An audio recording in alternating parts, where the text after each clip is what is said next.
You know, there's always someone who has a huge impact in your life, and there was a professor at Hunter College in New York City who was my intro to education teacher, and he was the catalyst for me to discover that education was what I was really interested in learning about and being involved in. I went in as a pre-med student and realized quickly that that wasn't for me and that I needed to touch children.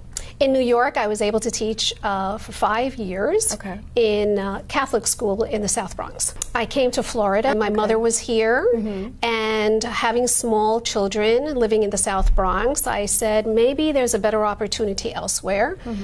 Very close-knit family, obviously. So my husband and I packed our kids and came here.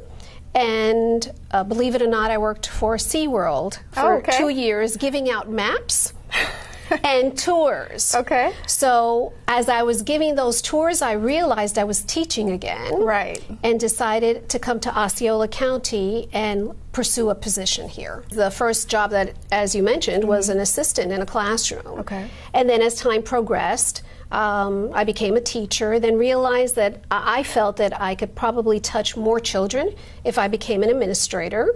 So I became an assistant principal and principal. Then from there, again, felt that I could reach more children and came to district office as an assistant superintendent. And then fortunately, 4 years ago, became superintendent. I think that the greatest challenge was probably the influx of non-English speakers. So obviously for me, that was not a problem, but that's when all of a sudden teachers realized that they had to have professional development to work with those non-English speakers. So that was what I observed to be one of the challenges that we had here. Immediately, I was one of the first facilitators in providing professional development to teachers because of that, because I knew that children coming into a classroom who were a monolingual Spanish speaker, let's say, they were having a very difficult time.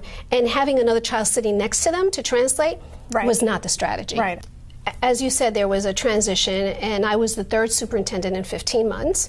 However, a board member came to me and asked me, would you be willing to be an interim superintendent until we found someone permanently?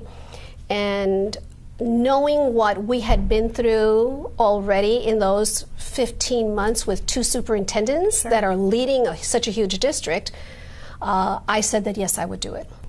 I knew it was the right thing to do. Taking the position was not about me. It was really about having some type of stability within our district.